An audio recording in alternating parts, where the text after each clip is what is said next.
Okay, everybody, welcome back to another episode of the In Demand Hairstylist podcast.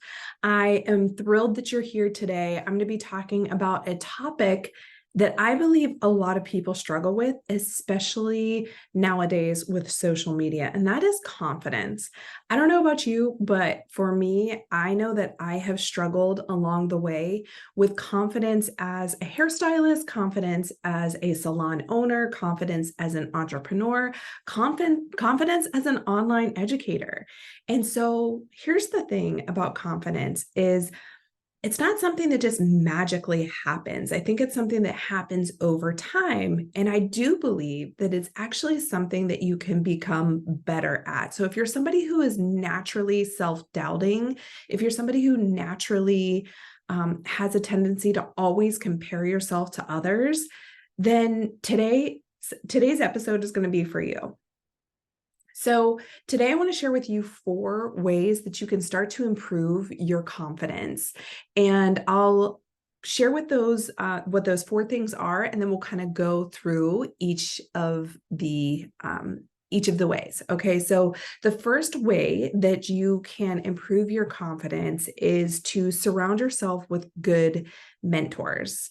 Okay, the second thing you need to do to improve your confidence is to eliminate the things that are making you feel bad about yourself. I know that seems kind of obvious, but we'll talk about that. And it's not something that we're always doing.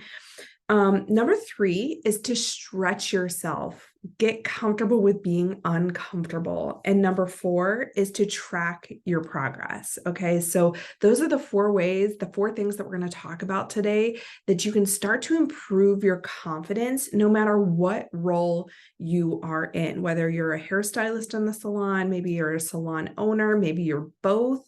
Maybe you're stepping into education, stepping into a new role within the salon, whatever it may be, we all struggle with confidence at some point or another. So the 4 things we're going to talk about today is to surround yourself with good mentors, to eliminate the things that make you feel bad about yourself, to stretch yourself, and to track your progress. So number 1, surround yourself with good mentors. Why is this so important?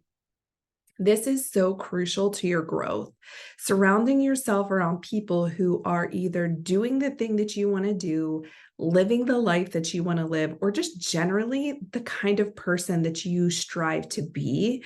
It's so important to surround yourself with people who are constantly setting a good example for you. So whether that be a podcast that you listen to, maybe you listen to this podcast for motivation, for inspiration, for tools, for tactics, for strategies.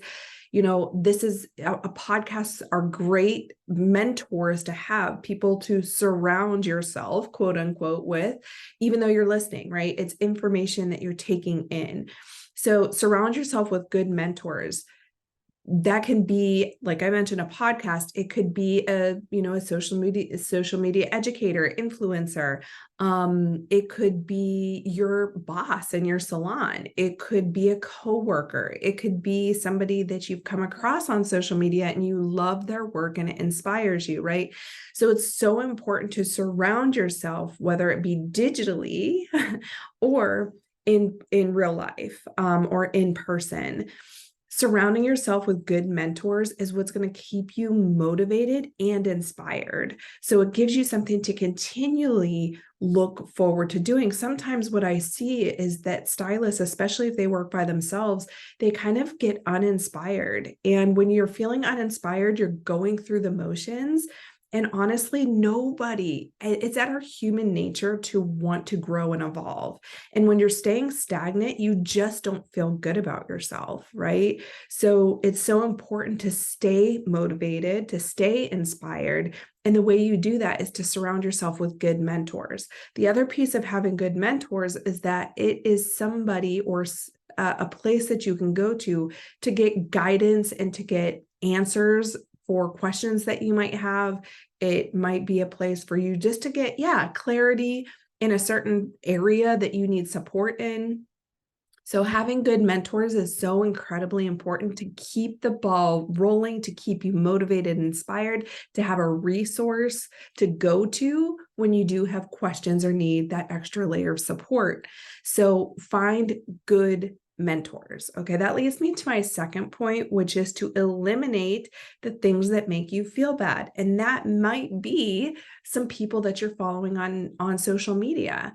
If the minute that you step onto a platform, whether that be Instagram, Facebook, TikTok, YouTube, Threads now is a new thing, right? If you step onto any platform and you immediately feel deflated or that you feel less than, that is a place where you may need to eliminate some of the people that you follow. Doesn't mean that you hate them, doesn't mean that you don't like their work. It may be that their work is incredibly amazing, but it makes you feel like crap every time you step on and check out what somebody else is up to.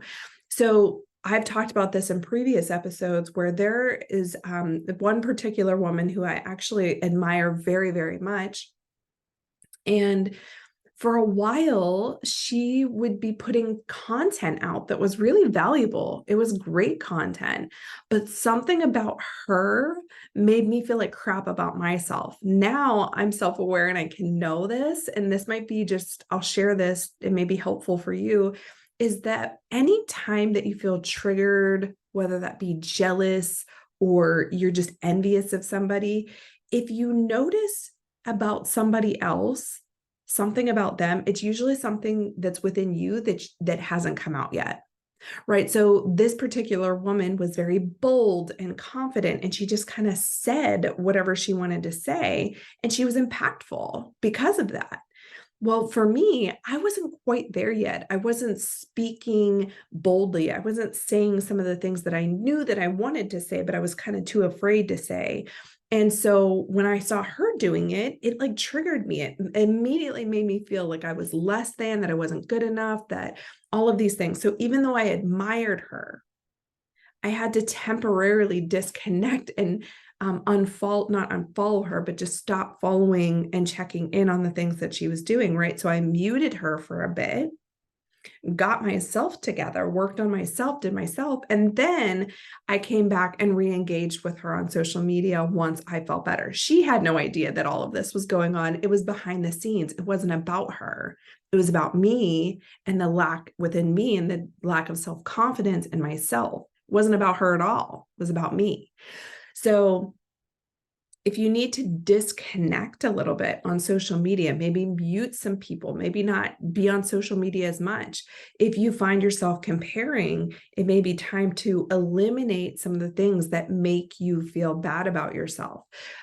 This is the biggest place where I see it happening, is where you hop onto social media. Like you might be in a great mood and feeling great about your day, and then you hop onto social media and you see somebody else just got a promotion or somebody's work got featured somewhere else.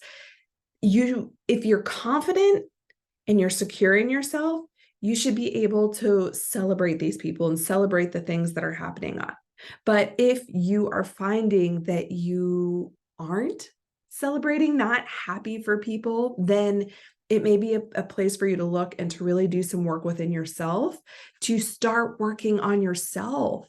When you're doing the work on yourself and becoming better at a skill, at whatever it is that you're working toward, when you are doing the work on yourself and you are making progress, becoming better, you become more confident.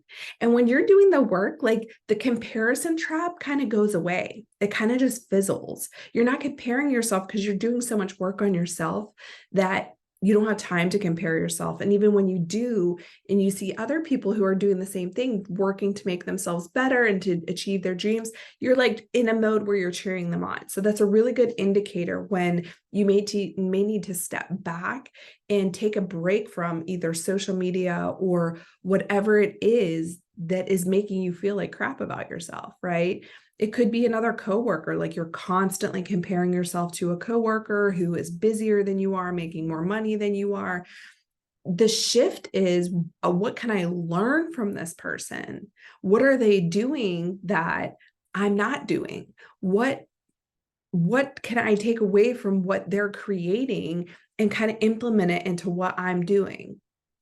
So for a season, you may need to eliminate things that are making you feel bad about yourself, good things and bad things. Like if you're absorbing like negative content, negative things. Like it's better to disconnect from that stuff, to eliminate it completely if it's making you feel bad about yourself.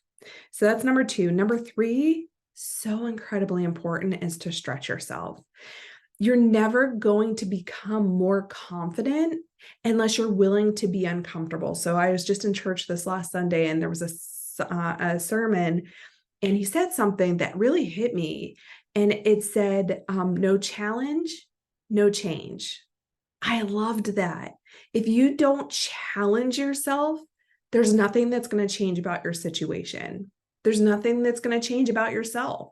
So if you're self-doubting and insecure, if you're not willing to change or stretch, you're more than likely going to stay self-doubting and insecure.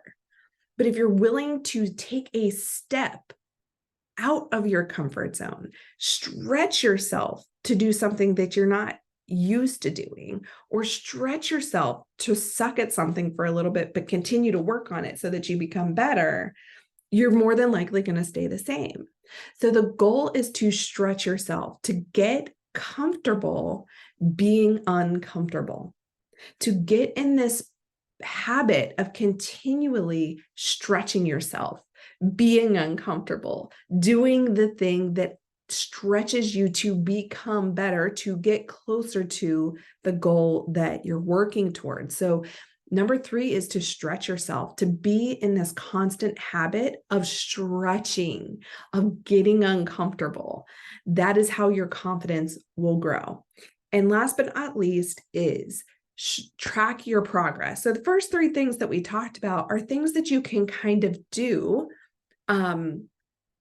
to get yourself in the right mindset, right? Get around good people, eliminate things that are making you feel bad, and be willing to stretch yourself and do the thing. The last part of this is to track your progress, right? So if you are feeling not confident around haircutting, the only way to get better at haircutting is to do haircuts, to stretch yourself, to get uncomfortable, and to do more haircuts, to not just do the basic little nip, nip, trim and call it a day, right? Challenge yourself to become a better hair cutter. If you, vice versa, like if balayage or color or formulating or corrective color is not your area of expertise, the only way to get better at it is to stretch yourself and to get uncomfortable and to try something new, try a color or a formulation that you don't typically try. And I know you're probably thinking, well, how am I going to try that on a paying client, right? It's just what you do. Like your clients are paying, but there's so much to this, you guys. If you don't do the thing, if you don't get uncomfortable, remember, if you are not willing to stretch, if there is no change, if there's no challenge, there's no change. You're going to continue to stay where you are. If you're not happy with where you're at, or if you're like meh with where you're at, then you gotta get into the place of stretching yourself. Tracking your progress can look like whatever it is, the thing that you are stretching, the thing that you're committed to doing, the thing that you're stepping out of your comfort zone to do and getting in the habit of doing that. The best thing you can do is track your progress on it. So I wrote down a couple of examples. Like, let's just say that you are in the place where you're not as busy as you would like to be, and you really want to rebuild your clientele or build your clientele. Then the way to track that would be to track maybe new referrals. How many new referrals are you getting per week? That would be a way of tracking it. Because what we don't track, you guys, we don't make progress. We're just flying by the seat of our pants. Numbers don't lie. And the best way that you can see how you're progressing, because some of these things, like confidence doesn't happen overnight, right? Confidence comes by action, by doing things. And that is something that we have to continually to choose to do every single day. Every single day that we're in the salon, every single day that we're connecting with people, we have to be committed to stretching ourselves in a particular area. So what I would encourage you to do is pick one area where you don't feel so confident and start working on it. I don't know what that is for you. Maybe it's hair cutting. Maybe it's hair color. Maybe it's selling retail product. Maybe you have a a hard time recommending additional services to people. Maybe you have a money story that you have to work on. Maybe you're an owner who has to start working on holding your team accountable. Maybe you're a salon owner who is pushing stuff under the rug and not having challenging conversations when you know you need to. So these are all areas that you can start tracking your progress. So if you're a stylist behind the chair, if you're a salon owner who's guiding a team and working behind the chair, some of the things you can track are your numbers, right? Numbers don't lie. How many new referrals are you getting a week? If you are working on making recommendations for your clients, making additional recommendations, well, you would want to track your average service ticket. Is your average service ticket increasing? Are your service sales for the week increasing? Maybe you're working on retail, recommending, educating your client and recommending product. Well, you would track your progress by how many products did I sell this week? How many units did I sell this week? What's my average retail ticket? What's my retail to service percentage? These are things that you can track, numbers that you can track that will show you your progress. The other thing you can track is how full you are. Are you 20% booked? And then maybe you work on it for a month, really asking for referrals, really promoting yourself on social, really, asking for those referrals, right? So maybe you track yourself by what percentage of booked you are, 20% booked, 80% booked, 110% booked, right? Are you the overbooked stylist? Like, these are ways that you can kind of track your progress. The other thing is maybe you have money goals. So obviously the way you would track that is how much money am I making? How much money do I have in my savings account right now? How much am I putting aside for this particular thing that I want to buy, this house, this car, this real estate investment, whatever it might be. And if you're doing something this is something that I do all the time in myself and my family, with my clients, is if you have something that's not quite tangible, right? So maybe you're not working, maybe your service sales are great, you're making great money, you are, feeling good about the amount of clients that you have, your workload, but you have something that's not quite as tangible. That something just ran into my door downstairs. It was probably a bird. Anyway, I'm just going to keep on rolling with that. That was really weird. Okay. This is what I do. So let's just take confidence, for example. Confidence, how do you really measure that? Like, it's not like a number, like you can look up your service sales for the week and see that it's gone up or gone down. I'm a huge fan of using scale, or on a scale of 1 to 10. You can't choose 5. On a scale of 1 to 10, how confident did I feel today? 2. I didn't feel confident today. I saw what she was doing over there and I compared my work and I felt like crap. I had 3 cancellations today. I had somebody call back. They didn't like their hair. I'm not feeling confident today. 2. Great. Awesome. Write it down. 2. I'm a 2 today. How can I be a 4 tomorrow? How can I take it up to a 6 next week? What would I need to do to feel more confident behind the chair, more confident as an owner, more confident in building a business?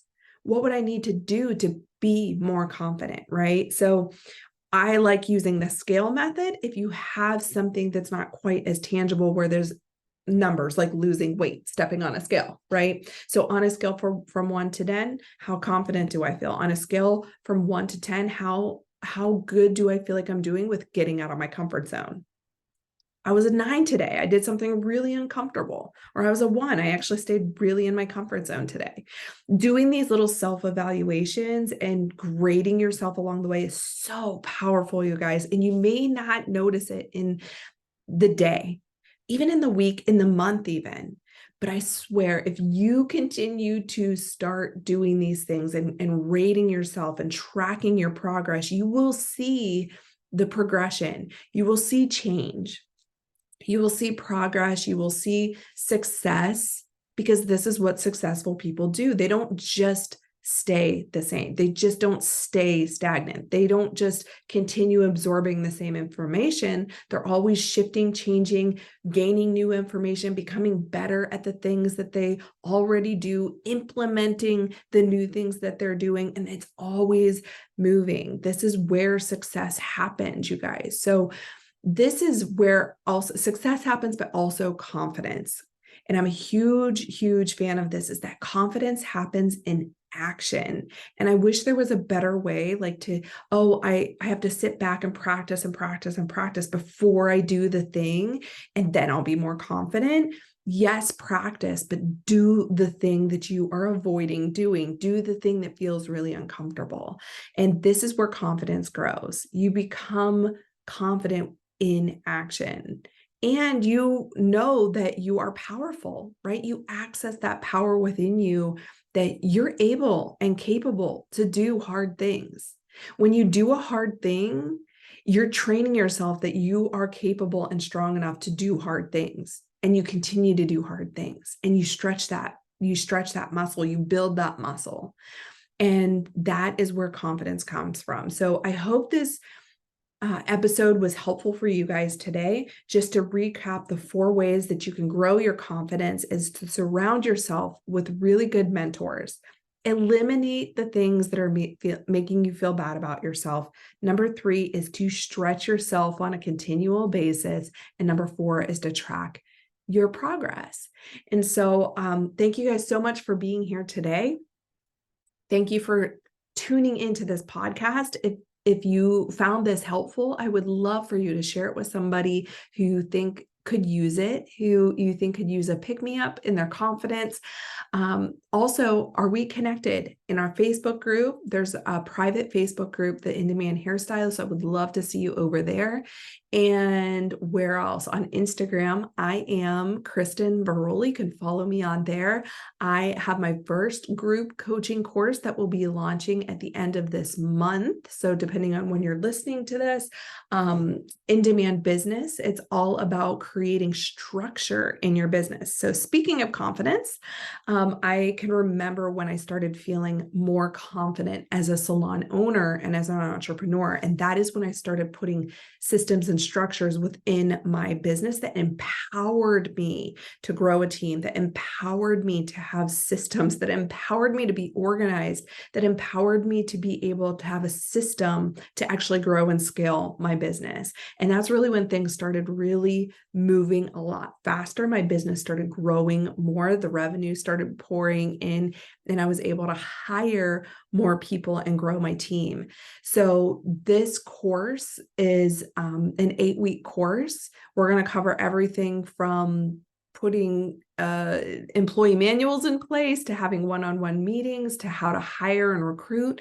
It's pretty much the foundation of building a business that you can actually grow and scale, that will also help you to become more confident as a salon owner. So whether you already have a team or you're wanting to grow a team, you work on your own and you're realizing that maybe you don't want to work by yourself for the rest of your life, that maybe you might want to grow a team of your own, this course would be a really great place for you to start a strong foundation as a salon owner. So if you're interested, just send me a message. I'll leave my email. You can DM me, email me, whatever you want. I'm accessible. So reach out to me if this is something that you're interested in. If the doors are open when you listen to this, we can definitely chat more. And if they're not open when you listen to this, I could definitely put you on the wait list for the next round of In-Demand Business. So thank you guys so much for being here and listening to the In-Demand Hairstylist podcast. I'll see you in the next episode.